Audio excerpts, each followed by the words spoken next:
Alors, déjà bienvenue sur cette vidéo, dans un endroit un petit peu spécial comme vous pouvez le voir. Donc pour ceux qui connaissent, c'est une partie des falaises d'Étretat.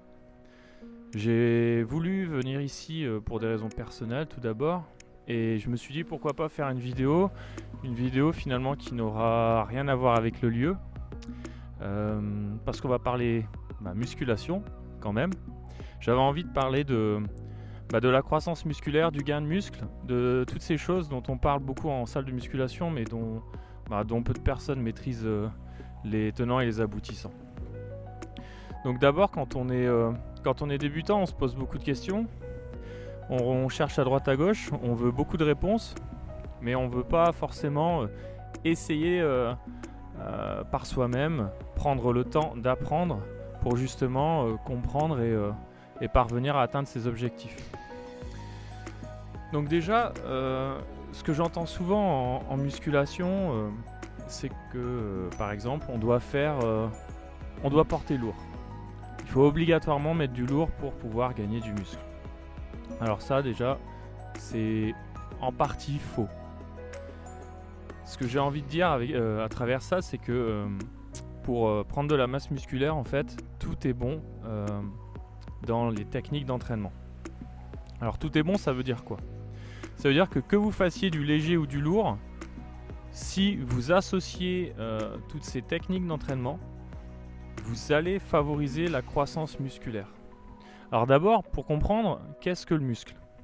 Le muscle, c'est un ensemble d'acides aminés. Finalement, vos fibres musculaires sont composées de protéines, donc d'acides aminés. Mais la structure du muscle en elle-même, c'est quoi ? Alors, vous allez avoir le corps musculaire en lui-même, puis des faisceaux musculaires, et ensuite, quand on va aller à l'échelle la plus petite, on va arriver donc sur la fibre, puis les filaments d'actine et de myosine. Et quand on regarde à cette échelle-là, on va parler de ce qu'on appelle le sarcomère. Le sarcomère, c'est l'unité contractile du muscle.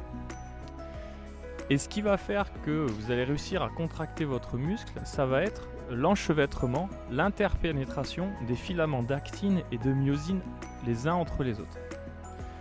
Ces filaments d'actine et de myosine coulissent les uns entre les autres grâce à ce qu'on peut appeler des petites têtes qui vont s'accrocher et qui vont permettre le coulissement des filaments d'actine et de myosine. Chose qui va se passer quand vous allez vous entraîner, c'est que ces crochets finalement, vous allez aller les casser. Et à force de soumettre vos fibres musculaires à des contraintes importantes, vous allez finalement créer des micro-traumatismes au sein même de la fibre musculaire. Alors ces micro-traumatismes vont être finalement cicatrisés avec le temps grâce notamment à votre alimentation, mais également à vos techniques d'entraînement. Ça veut dire quoi ? Également avec les techniques d'entraînement, Ça veut dire que pour casser de la fibre, forcément il faut une contrainte, il faut une tension importante, donc il faut une charge conséquente, mais exécutée avec une technique qualitative. À côté de ça, vous ne pouvez pas vous amuser à mettre du lourd toute la séance. Donc vous allez pouvoir alterner avec des exercices où vous allez justement utiliser des temps sous tension plus longs, utiliser des nombres de répétitions beaucoup plus longs.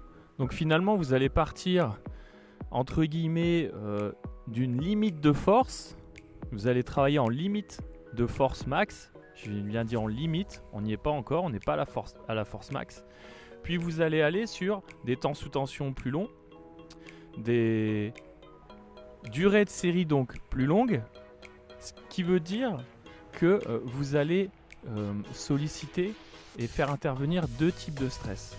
Le stress mécanique et le stress métabolique. Donc le stress mécanique, ça va être la tension soumise à votre corps musculaire. Comme si vous tiriez par exemple sur une corne. À force de tirer sur une corne, vous allez micro-fissurer les composantes de la corde.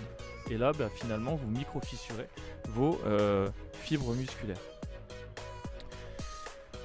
Si vous voulez aller plus loin pour permettre d'optimiser votre séance d'entraînement, le fait de travailler avec des longues séries en complément des séries courtes et lourdes, donc quand je dis longue série, forcément c'est avec des poids plus légers, là vous allez être sur du stress métabolique, parce que vous allez aller chercher les limites physiologiques contractiles de votre fibre musculaire.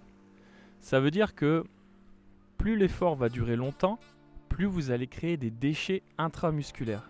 Ces déchets-là vont en partie limiter la contraction musculaire dans le temps. Et ça va dépendre de l'intensité de votre contraction musculaire et donc l'intensité de votre exercice. Je veux en venir au fait que si vous voulez donc optimiser votre séance d'entraînement, vous allez devoir utiliser tous ces principes et non pas un seul.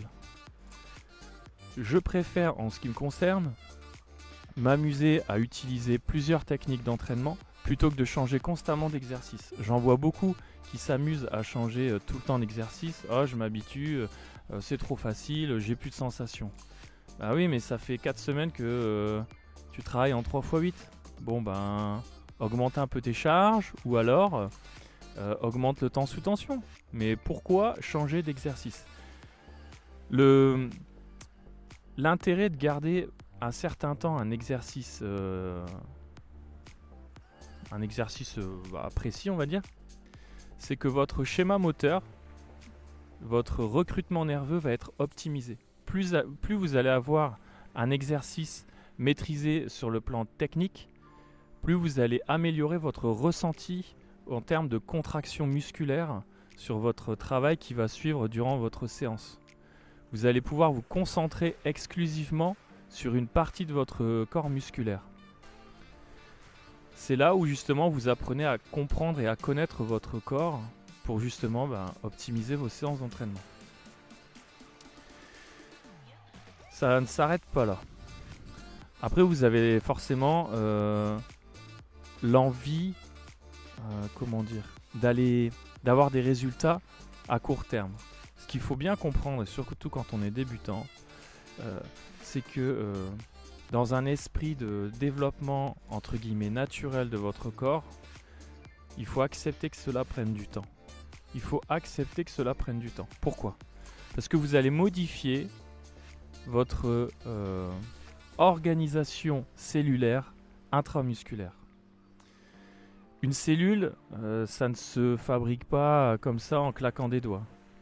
Quand vous voulez gagner par exemple 100 grammes de muscle, amusez-vous. Prenez un steak haché de 100 grammes, aplatissez-le sur la partie du corps que vous voulez, sur votre bras, et regardez ce que ça prend comme volume. Et maintenant, comprenez que ce volume-là, vous n'allez pas le construire en un mois. C'est impossible. C'est comme quand vous prenez du gras. Hein. Le gras, il vient pas du jour au lendemain. Alors oui, le poids peut monter, mais le poids ne correspond pas à la masse graisseuse en elle-même. C'est un ensemble.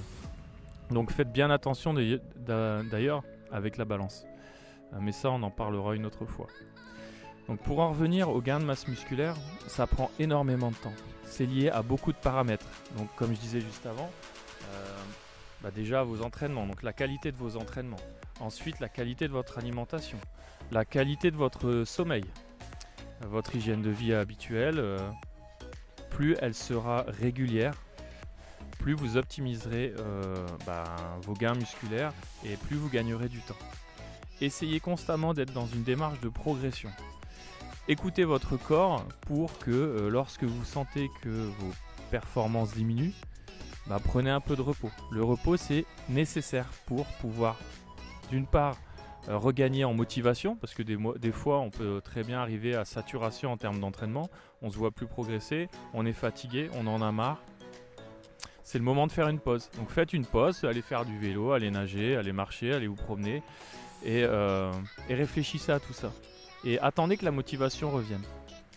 Et n'ayez pas peur de vous reposer une semaine ou même 2, c'est pas ça qui va vous faire perdre de la masse musculaire. Ça, c'est totalement faux. Ça, c'est encore empirique. Ça a été prouvé scientifiquement. Donc pour ceux que ça intéresse, si vous voulez, j'essaierai de vous retrouver les études, parce que je les avais lues. Et puis de toute façon, moi je l'ai vécu, j'ai toujours fait du sport et j'ai eu des périodes où même pendant 3 semaines je faisais rien. Clairement, quand on revient, oui, on a l'impression d'avoir perdu du volume. Mais le volume, ça n'est pas représentatif de la masse musculaire. C'est un tout. Et dites-vous bien que votre corps est très très très sensible aux fluctuations d'eau. Parce que le corps, il est composé pour une grande partie d'eau. Donc prenez ce paramètre en compte, c'est vraiment très important. D'ailleurs, hydratez-vous en conséquence, surtout quand vous entraînez régulièrement. Voilà, donc c'était le petit aparté. Je referai une vidéo sur l'hypertrophie musculaire liée à l'article que j'ai mis en ligne sur le site internet tficoaching.com que vous pouvez consulter dès maintenant. C'est un article qui est plutôt abouti, que j'approfondirai sous forme de vidéo et sous forme d'article pour la future zone membre du site internet qui devrait sortir d'ici la fin d'année 2019, éventuellement au plus tard en 2020. Donc on essaie vraiment de vous construire quelque chose de qualité. Voilà, donc je vous remercie d'avoir regardé cette vidéo. Si vous avez des questions, n'hésitez pas, je suis là pour y répondre. Envoyez-moi un message sur ma page pro, sur Instagram ou par mail, et je vous répondrai dans les plus brefs délais. Je vous laisse admirer un petit peu la vue, et je vous dis à bientôt. Salut!